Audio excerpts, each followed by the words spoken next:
Hi guys, Linnea here. I wanted to talk a little bit about herbal storing and keeping your herbs. When you are using herbs for things like tea or cooking or any way that you're going to ingest those, you want to be very careful about how you store them. They need to be in a dark place. They need to be in an airtight container. And they need to not be kept over, I would say, some of them 6 months. You will notice the change. You'll know when it's time to change your herbs. But most of them will last a year in an airtight container in a dark storage area.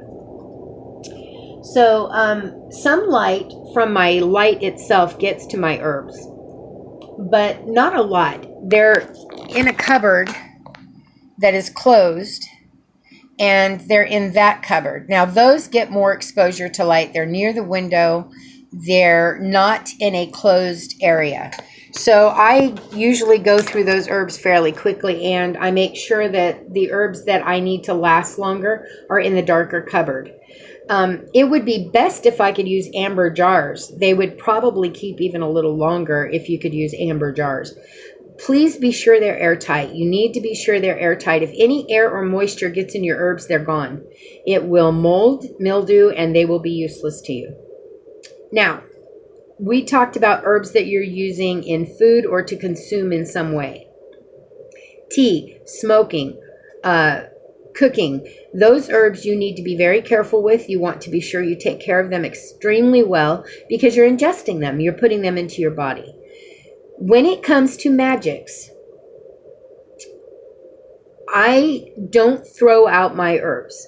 When my herbs have gotten to a point where I don't feel comfortable ingesting them or feeding them to someone, I still use those herbs for magics, jar magic or candle magic.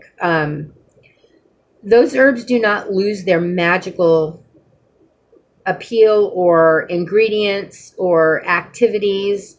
They just aren't good to ingest. So, now this is my thought. This is not something I'm saying you have to believe. None of my videos are anything that you have to believe or do strictly that way. But this is my personal take on it. If my herb is 1.5 years old and I'm not using it for ingestion, I do not believe it has lost its magical content. And so I will continue to use my herbs for magic. I just make sure the ones I'm going to consume or ingest or have someone else consume or ingest are fresh within the last year in an airtight container and in a darkened space. That is my take on storing and keeping herbs and using them for magics and ingestions. The other half of this question, this viewer request, was to share some herbal recipes. And I would love to do that. I have many herbal recipes for magics. But I don't want to just randomly share herbal recipes because I don't know what you're really interested in. So if you guys would leave me comments here about the recipes you'd like to hear about, whether it be for money or for prosperity or for protection or for longevity or, what, love, romance, passion, hexing, cursing, whatever it is you're interested in knowing those herb recipes for, please leave me a comment and I will be sure you get them. I will put them up.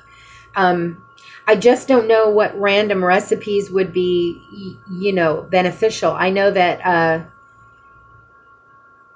the best way to work with herbs is to learn what each herb represents magically. And I know that the best way to do that is Scott Cunningham's Encyclopedia of Magical Ingredients. There is another book I use that is the Encyclopedia of Magical Ingredients. And it has everything from chocolate to newspaper.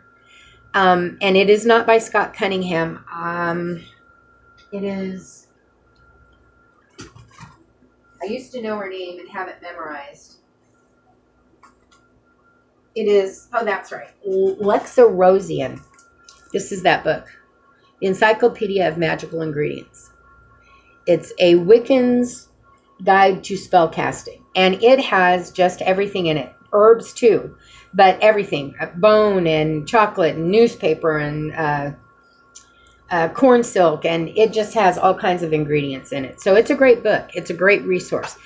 And I feel personally that the best way for you to have an herbal recipe for anything is to know what each herb represents. So, for instance, if you want to make a protection spell and you want to do it using herbs, Scott Cunningham's Encyclopedia of Magical Ingredients or Magical Herbs, in the back, I'll show it to you,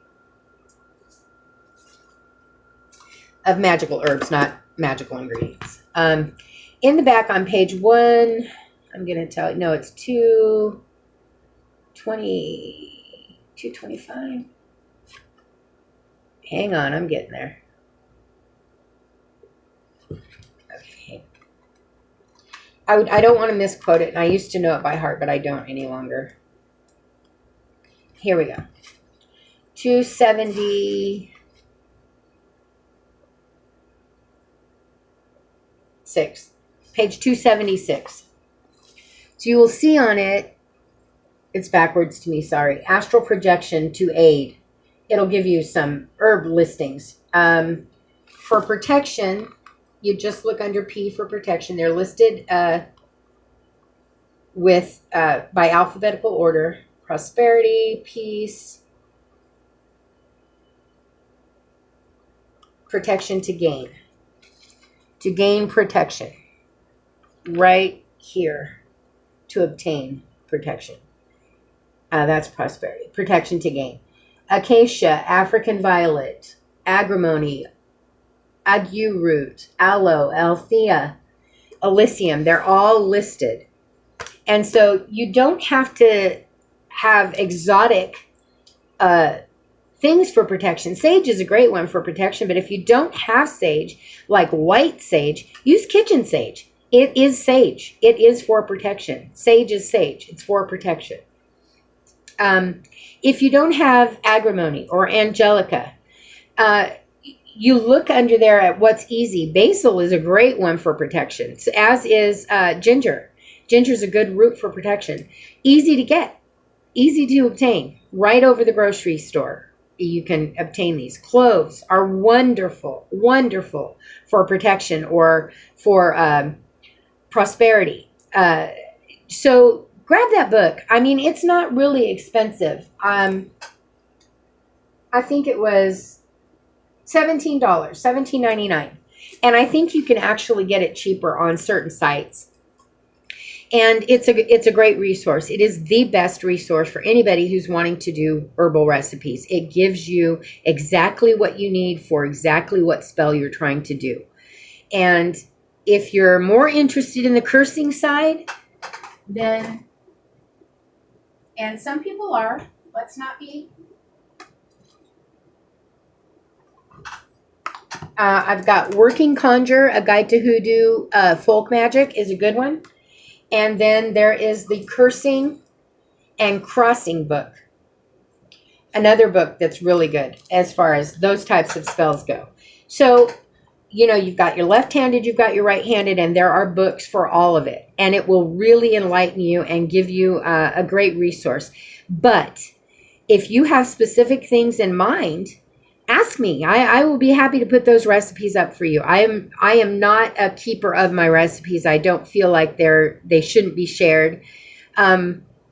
I think everyone should have access to something that's going to work for them herbally. So, and you know me, Hedge Witch is a Hedge Witch, and I am a complete herbal freak and have hundreds of them. So if you need to know it, I'll give it to you. Just let me know what specifically you're interested in, and I am very, very happy to share. So I hope this helped. I hope it enlightened you a little bit about how to store and keep your herbs, about what to ingest and what not to ingest, and what doesn't lose magical content. Don't throw your herbs away. I just feel like that's such a waste. I hear of people doing that because they are unable to ingest them, so they think they've lost their magical content, and I just don't believe that's true. If that were true, drying them would cause a problem because we don't always eat every herb dried. I just feel like when we throw them away, we miss out on so much. We've just thrown our magic away, and so that's just, again, my feeling. I'm not saying that people shouldn't feel that way. I'm saying I don't feel that way. So at any rate, I hope this helped. Let me know what recipes you want. I'll be happy to put them up. I love you guys. You are wonderful, divine, sacred beings of light and love. Don't forget it. Take care of you and be safe. I'll be back very soon with another video. Bye, guys.